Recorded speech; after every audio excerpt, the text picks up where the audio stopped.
Order, order. Good afternoon, ladies and gentlemen. May I remind the Chamber that this being a half-hour debate, there will be no opportunity for the person in charge of the debate to wind up. Richard Holden to move the motion. Thank you very much indeed, Sir Roger, and it's a pleasure to serve under your chairmanship today. So, let's have a look at the issue at stake here, and I'm delighted as well to have managed to secure this Westminster Hall debate. First of all, can I just thank also the government for its manifesto commitment and its words in this space, that the children of those who are imprisoned are at far greater risk of being drawn into crime than their peers, and we will ensure that young people are identified and offered support to break the cycle. That's an important commitment, and one I know that the Minister feels very strongly. And there's some important work that's backed that up as well. Around half of prisoners are parents of those aged 17 or younger, according to a report by the LSE. And also, of those, it's quite clear that not only they themselves, but their caregivers are often in need of assistance and support in providing that stable and nurturing environment when either their partner or former partner is in prison, or perhaps in many cases as well, in some cases as well, there may be both parents in prison, and a reliance on grandparents in that case, or in the case of often a mother being in prison, often that support is required there as well. Children with an imprisoned parent are 25% more likely to suffer from mental health issues, including depression, anxiety, insomnia, eating disorders, and obviously negative school experiences can also come from it as well, and they are common. Many families and many children and families impacted by parental imprisonment also face severe economic hardship, and this can be worsened by a parental imprisonment as well. Recent data from Oxfordshire County Council found that at the point of their parents' first imprisonment, half of identified children were receiving free school meals. Following parental imprisonment, this figure rose by at least 20%, if not more. Alarmingly, these children are also more likely to engage in criminal behaviour, with an estimated 65%, that's two-thirds, of young boys of imprisoned parents eventually going on to offend themselves. And I'll happily give way to my honourable friend. Chairman, can I commend the honourable gentleman for bringing it forward? And as I always do quick research in this matter. So does the honourable member not agree that we must also consider the vulnerable adult children of prisoners and the difficulties that exist in the massive shift for that vulnerable adult who cannot understand why their life is so dramatically shifted, and that support is not always readily available for this vulnerable sector, and changes needed to be made? Thank you. I'd like to thank the honourable member for bringing forward that point. It is an important point, and I think he touches on the important point behind a lot of this, which is that when parents are imprisoned, caring responsibilities are often the last thing thought of by either the state or anybody else involved, and it's that what I think we're at the crux of what I'm trying to get to today. The crucial point, I think, in the debate that I wanted to bring forwards, and I'd like to thank Sarah Burrows and everyone at Children Heard and Seen, including my friend Ed, who drew me towards the research in this area. I'd like to thank them for what they've been raising, because it's all about ensuring that a child-focused approach is there at the centre of it. Too often, the children of prisoners are only mentioned in the context of maintaining relationships with the person imprisoned, and ensuring that that person who's been imprisoned has a good opportunity, and it's a worthwhile thing to do, to ensure that they don't reoffend, and that reduces recidivism. But actually, I think one of the things that's been lost in this debate to date, to some degree, is actually the support that's required for those children and young people, and as my honourable friend said, perhaps in some cases adult children who may also need some of that support as well. And that's what we're that's what this I'm trying to bring forward in this debate today, to ensure that actually it's the children affected who are at the centre of that. With regards to the parents of children in prison, 67% of children do not visit a parent in prison, and 37% of children go further and have no contact with their parent at all. We need to focus on what's best for the child, taking into account of often incredibly difficult family relationships and issues caused by crimes such as domestic violence, as I know the Minister's working on at the moment, and in some obviously tragic cases, sexual abuse and also parental homicide as well. The current system is leaving some children living on their own as well, and there's some, and I'll move on to some case studies in a moment, but that's one of the things which has really hit me about this. Children seen and heard of multiple cases where a child has been discovered living on their own. This isn't just in one part of the country, and that's one of the reasons it's so important to look around to the steps that we're pressing the government to take. It's so important that we actually have those children individually identified to ensure the support is there. And while we have no national register or national national system of ensuring that that data is fed in, we just don't understand the depth of the issues involved. And I just wanted to pick up on a couple of case studies which children heard and seen have brought forwards. One was a man who went to prison for sexual offences, and it was only after the house was targeted by vigilantes that a victim support caseworker found his 15-year-old daughter living in that property there on her own. In another case, a criminologist conducting research in a women's prison was told by a prisoner that her two daughters were living on their own without any money for food.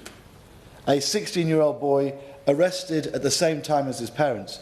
He was released shortly afterwards and became the sole carer of his 8-year-old brother. An employer who requested a welfare check after a woman had not shown up to work for some time. When the police went to the address, obviously the employer may well have just thought that the person had decided to no longer be in employment but has reached out. When the police went to the address, they found that a 15-year-old boy was living on his own, with no gas or electric. He'd been getting up and going to school every day without anyone knowing that his mum was in prison. So these are just a few of the cases which have been brought forward. And I think they're particularly important because often in these families, and the children themselves, will have had a difficult relationship with the state over many years. Sometimes, especially if these children are into their teenage years, they may feel an ability to, in some way, look after themselves. But they will also have potentially gone through many years of being in and out of state care or support in some ways, and may not have those positive relationships. And that's why it's so important. And also, may not have positive relationships with wider family as well. So that's one of the reasons it's so important that we get this area right. I'm delighted to give way to the honourable member. I'm very grateful and praise him for securing this Westminster Hall debate and raising this issue so powerfully. He's right about the focus on young people here.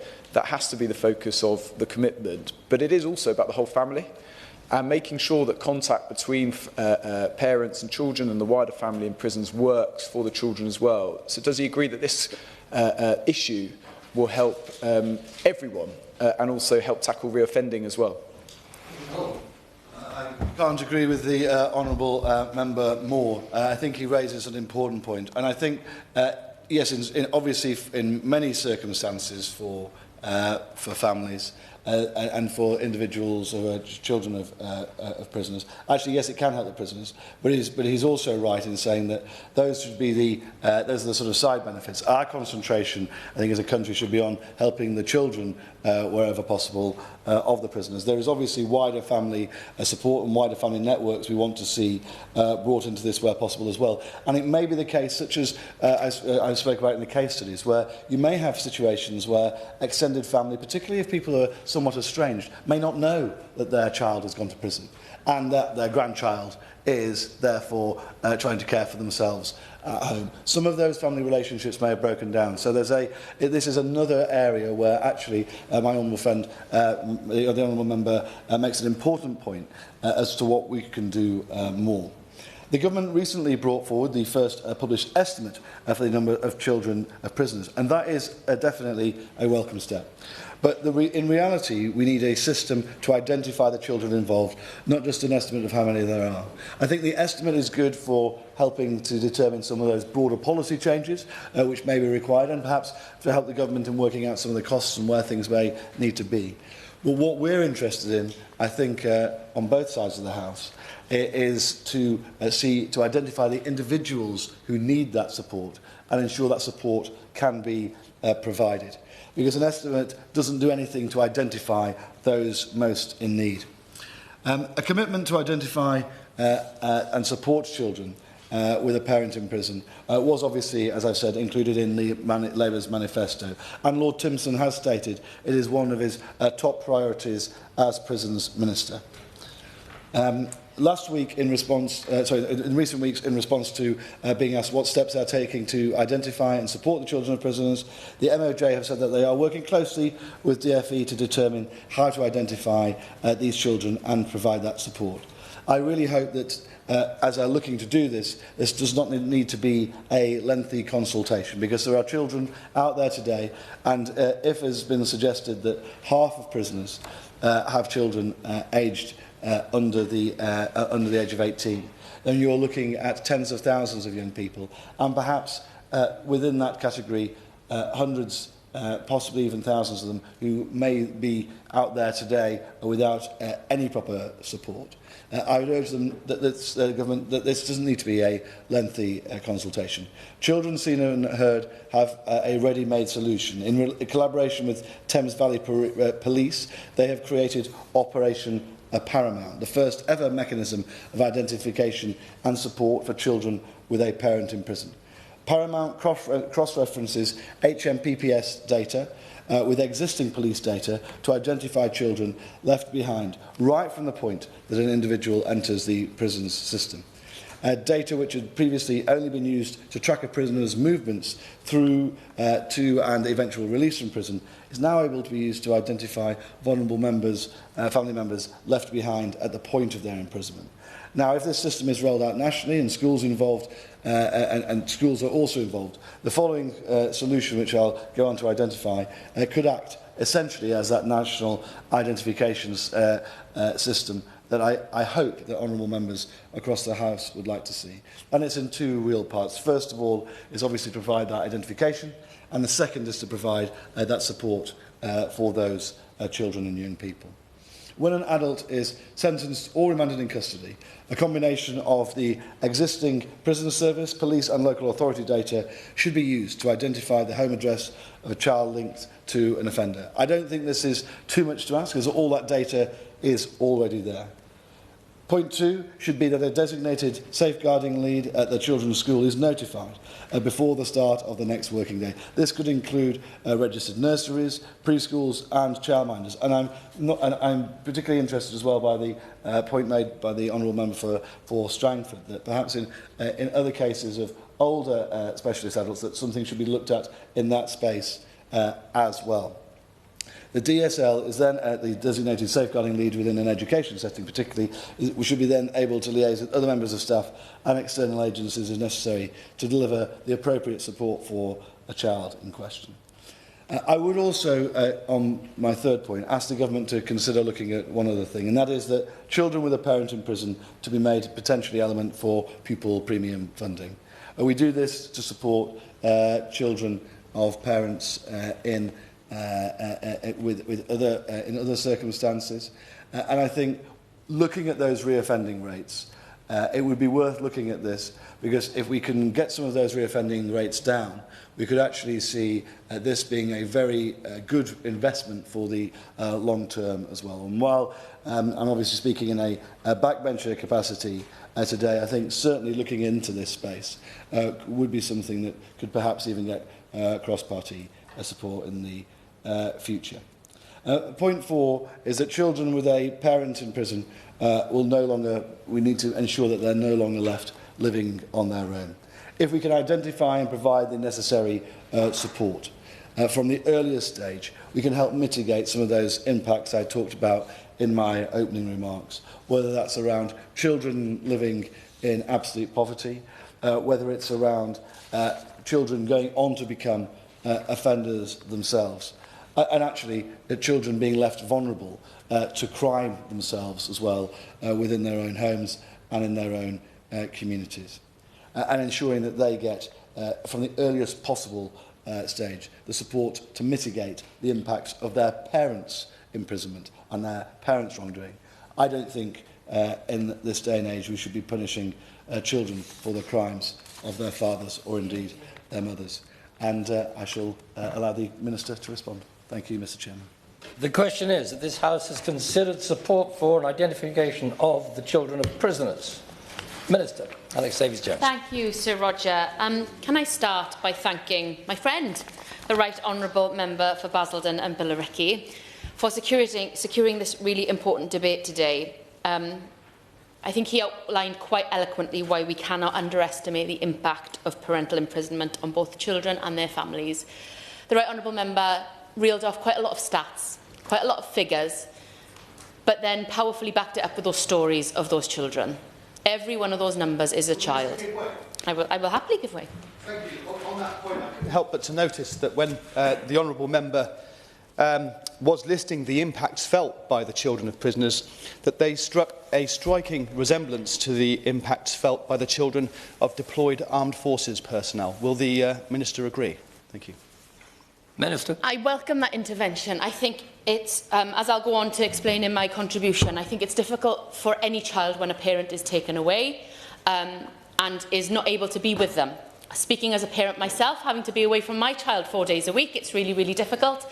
And I'm sure he can understand that the impact is immeasurable in some regard. We don't know the impact on those children, but we try to give them as much support as we can, both as a government, as a parent, and sometimes when parents are in prison, that's not always possible. So it's about what we can do to provide them with that support.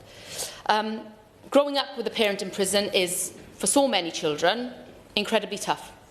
It is widely recognised, as the Right Honourable Member outlined, as an adverse childhood experience that doesn't just affect a child's day-to-day life, but their longer-term opportunities and outcomes too.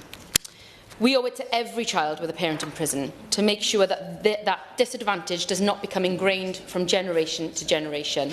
And I am very grateful to those organisations who have brought this important issue to the Government's attention, including Prison Advice and Care Trust, the North East Prison Aftercare Society, Children Heard and Seen, as well as the Right Honourable Members for Bristol East, Brentford and Isleworth, and the Noble Lord, Lord Farmer. Now, these children may have parents in prison, but they too are locked in an invisible cell, one of separation, loss and disruption. This is particularly acute for children whose mothers go to jail. Around 3/4 leave the family home while their mum is locked up, losing not only their parent, but their school and their home all at once. Many of these children are passed between family members, but some end up in care. More broadly, research shows that a range of immediate and longer-term effects on children who have parents in prison, including their physical and mental health, engagement at school, and the risk of following the same path into the criminal justice system themselves. We have to make sure that we are reaching these families and getting them the support that they need. And we have committed in our manifesto to do just that. I will. Holden. I'd like to thank the Minister for recognising the work of charities across the country and other honourable members of both houses for pushing this issue.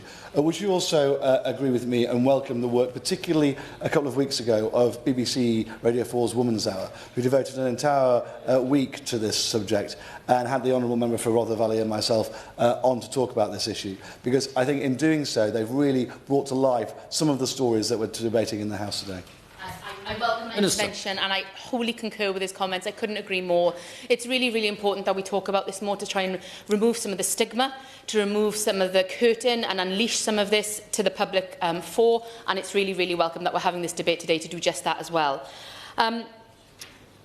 As I've mentioned, in July, the Ministry of Justice produced the first official statistics on children of prisoners. These estimate that over the course of a year, around 193,000 children in England and Wales may be affected by a parent being in or going to prison. Now, identifying and supporting children with a parent in prison is a complex area. It is crucial that we take a sensitive approach that puts the child's needs at the centre.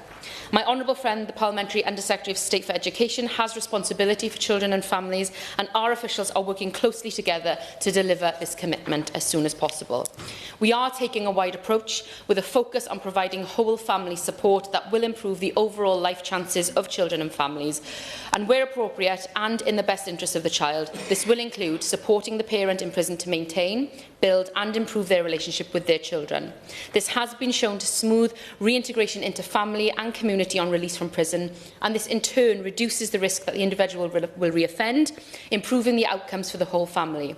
However, where contact with the parent in prison is not in the best interest of the child, we have robust safeguarding measures in place to prevent this, and the safety of the children will always be the paramount consideration. Now, our aims are threefold. Firstly, to reach a higher proportion of these children and build our understanding of their specific needs and circumstances. Secondly, to put in place high-quality support to improve outcomes for children of prisoners and their families. And thirdly, to help maintain and improve relationships between children and parents in prison where this is appropriate and in the interests of the child. Now, I will take each of these in turn, Sir Roger. First, we are exploring new ways of reaching children and families affected to ensure that they are offered that right support. His Majesty's Prison and Probation Service already has robust safeguarding processes to identify and protect these children where necessary. The Government will also remove parental rights from those who pose a danger to children to ensure children are protected from harm. These processes are crucial, and we will seek to strengthen them further. A more bespoke approach is needed to reach a larger number of children and families. There are those who may benefit from support even if there are no safeguarding concerns, especially as we heard from the Honourable Member for Strangford, for those vulnerable adults of parents in prison. We are exploring a range of different options, including how HMPPS can help to encourage more prisoners to voluntarily disclose their parental responsibility, and how we can better share data between departments and organisations across the criminal justice and family services. There are many great examples of local best practice. As the Right Honourable Member outlined, Operation Paramount within Thames Valley Violence Reduction Unit is something that we are continuing to learn from to determine the best way forward to achieve our aims. As I've said, children who have experienced parental imprisonment are at increased risk of mental illness, poor educational outcomes and unemployment. We want these children and their families to receive the support they need to thrive. Support for children of prisoners will be properly integrated with existing support as part of our ambition to rebalance children's social care towards earlier intervention while we reform the care system. We want to create an end-to-end system for support, from universal services including family hubs through to care, which is more responsive to different needs and how they might change over time. From April next year, £500 million will be available to local authorities to roll out family help and child protection as a first step toward transforming the system, nearly doubling direct investment in preventative services in 25-26. Families will have access to family help who coordinate multi-agency support and with whom they can build a trusted relationship and develop a plan based on the child's individual needs. However, we need to better understand the impact of parental imprisonment on children's outcomes and general opportunities. The Department for Education is undertaking rapid research. Rapid, I know the Honourable Member will appreciate that, and has already brought together dozens of organisations to discuss this. They are identifying what support is already in place, where the gaps lie and what extra support for children of prisoners may need. In addition, supporting the parent in prison to build and improve their relationship with their children, where appropriate, can help reduce some of the negative effects of this adverse experience. Family support interventions improve relationships, well-being and communication, benefiting the whole family. HMPPS has commissioned rehabilitative services, then further this work and provide support upon release. This helps strengthen family relationships and supports the transition from prison back into the community. Prisons across England and Wales already offer a range of services to maintain family relationships, including social visits, family days and collaborations with organisations, and I've been pleased to see some of this firsthand. As an example, I would like to highlight the award-winning charity-led initiative Storybook Mums and Dads. They enable parents in prison to record bedtime stories for their children. We have also invested £10 million to fund partnerships with third sector specialist family support providers who are working in custody. These partnerships allow establishments to deliver a range of services to maintain and nurture those family ties. I'm delighted that with my colleagues in the Department for Education, we are pressing ahead with work to address this important issue. We are fortunate to be able to draw on a significant amount of knowledge and experience on this issue among our own frontline staff and partners within the voluntary, charity and social enterprise sector, and our renowned academics. Their expertise will be invaluable in ensuring that we get this right. Officials from the Ministry of Justice and the Department for Education have already met with many of these partners, and I am keen to involve them actively in the development of our work.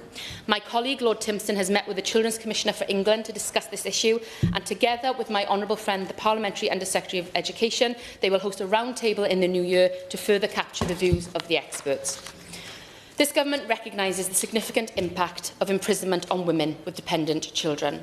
With only 12 women's prisons scattered across the country and none in Wales, mothers are often held far from their homes and families.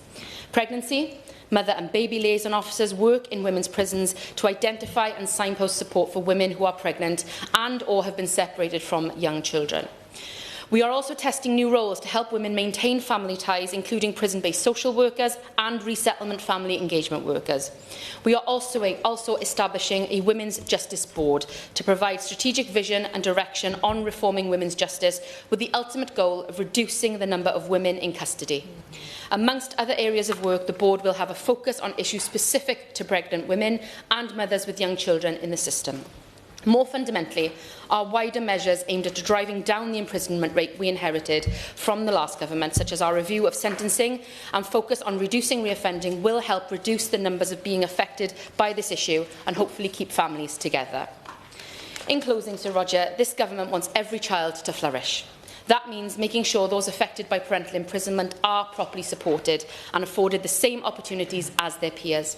I thank again the Right Honourable Member for Basildon and Billericay for giving me the opportunity to speak on this matter. I hope this provides assurances to the House of the importance that we place on this issue and the work we are currently undertaking to address it head-on. Thank you. The question is that this House has considered support for an identification of the children of prisoners. As many of that opinion say aye. Aye. Contrary, no.